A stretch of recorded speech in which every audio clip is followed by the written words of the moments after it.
All right. Good afternoon and welcome to this week's Office Hours. So if this is your first time joining us on our Office Hours, basically what this is, quick PAI Reports demo followed up by a Q&A session. If you have questions, feel free to throw them in that chat there.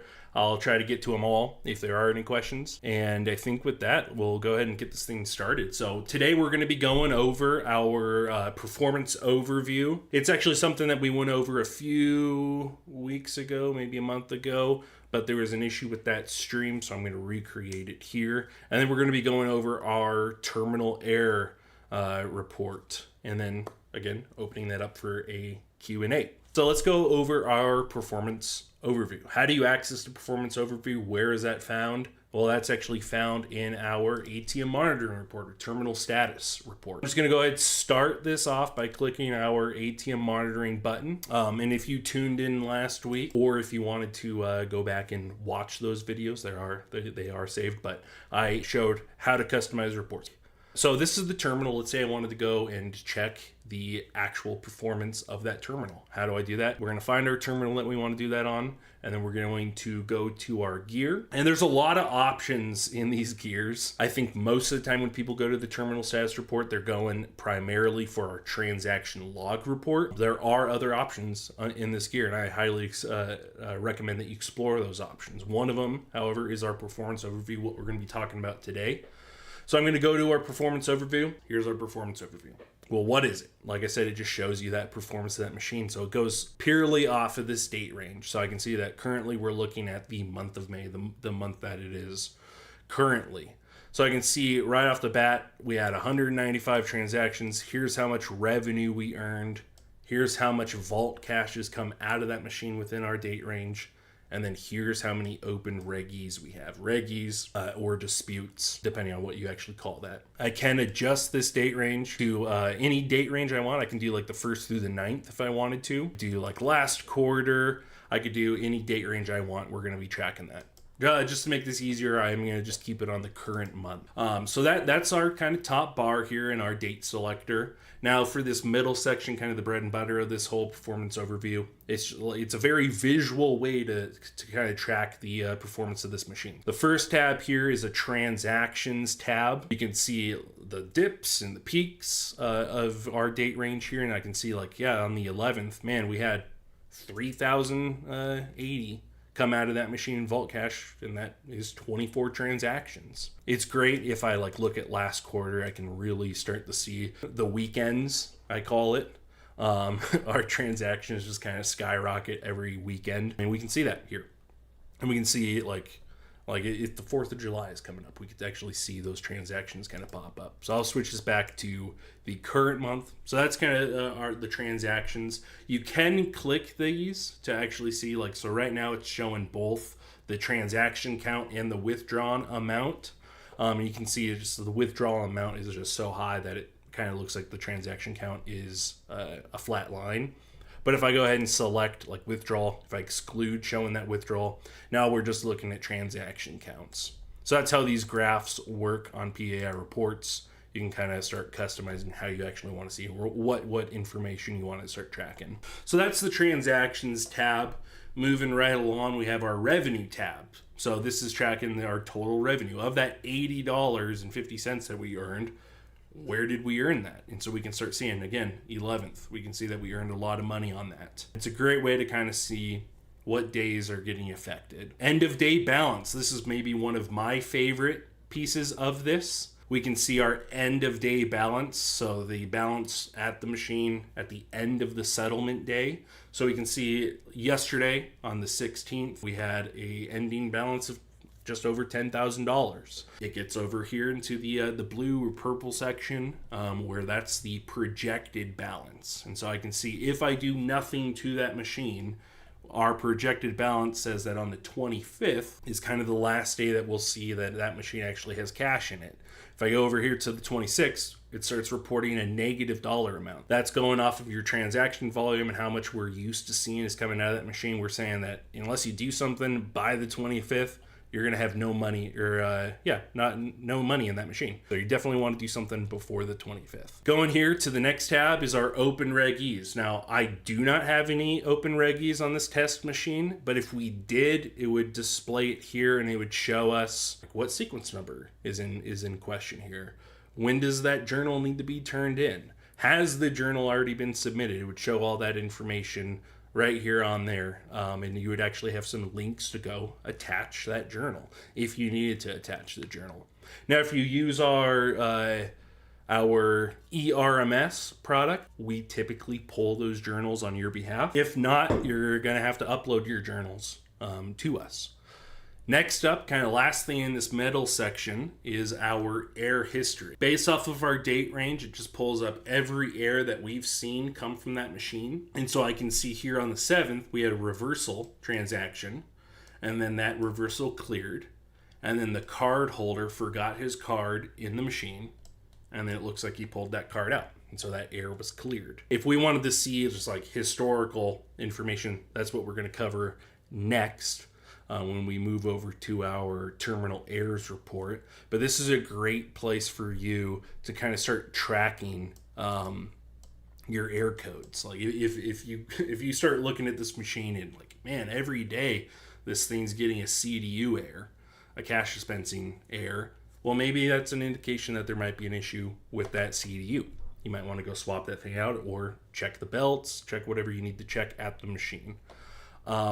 Last up, the third section here is our cache loads. And so this is showing every time that machine has been loaded, the time that it was loaded, the amount that was loaded, and then that ending balance. And so we can see there's a pretty healthy pattern to when this machine's getting loaded. But it's a great little place to kind of keep track. If you have employees or somebody that's loading a machine on your behalf, you could pull this up and actually verify that they're loading what they're saying they're going to load. This next section here, this cache load calculator, is a very cool tool that we actually offer, and it goes off of historical data. And so let's say I'm going on vacation and this machine, I know I need to load it, but man, I don't want to have to load it for, let's say, 28 days. I can hit this drop down, I can select 28 days, and based off of historical data, it'll predict how much I need to load today in order for it to run out in 28 days.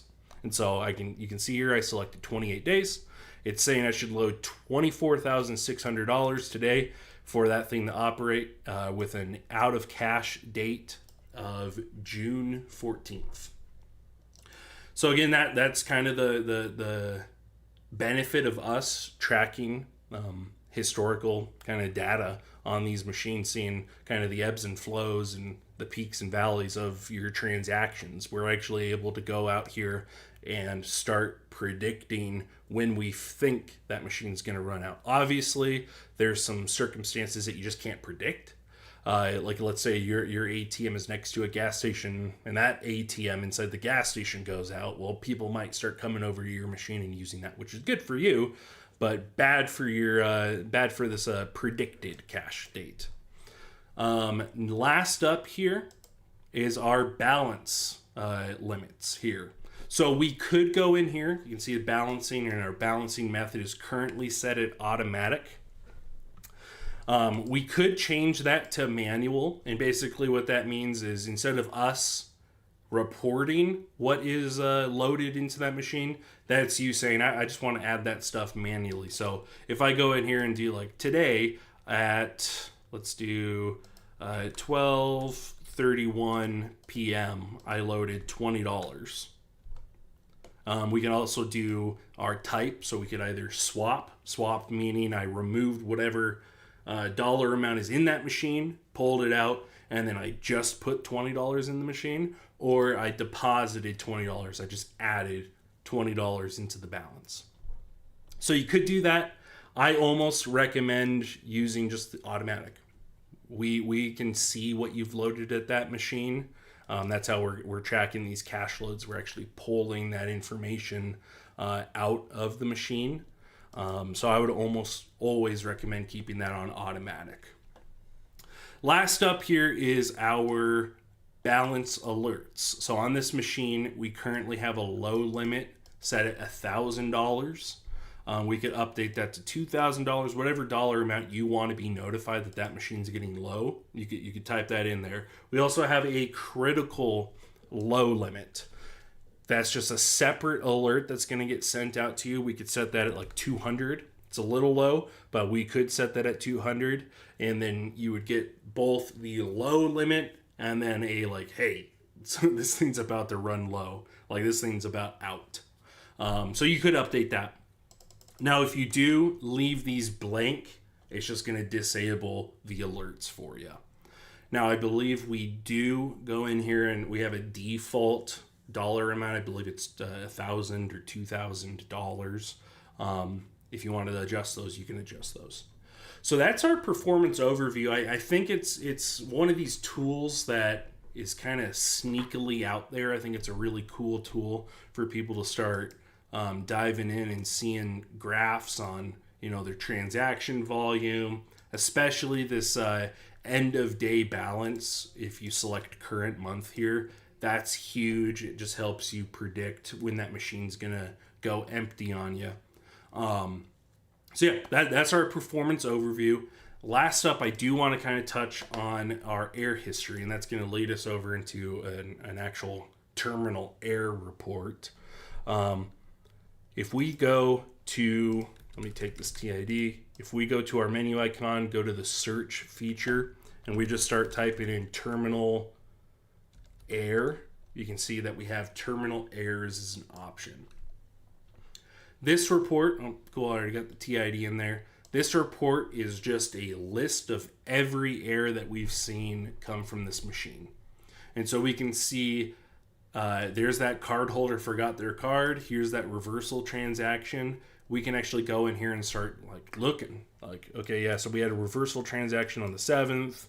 Last reversal transaction was actually back in February. Looks like February had a fair bit of reversal transactions. So this is a great place. You don't have to put a TID in. We can just run this wide open, and we can sort it in any way we want just to kind of keep track of our errors.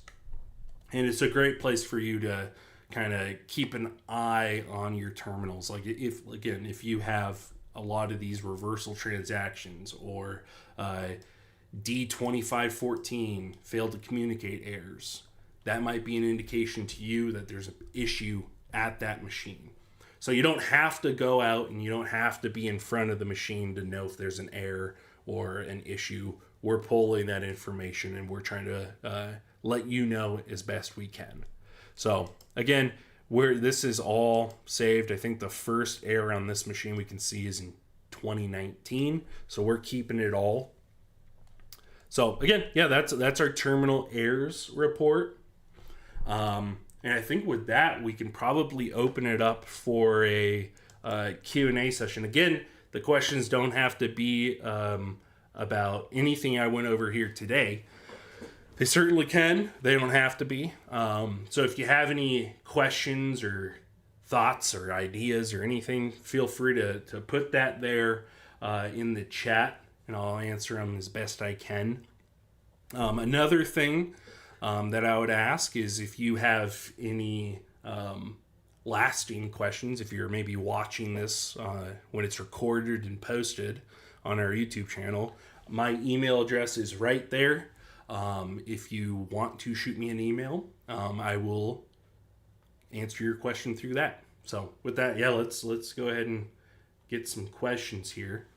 And I guess while I'm waiting for a question to come in, last week we went over our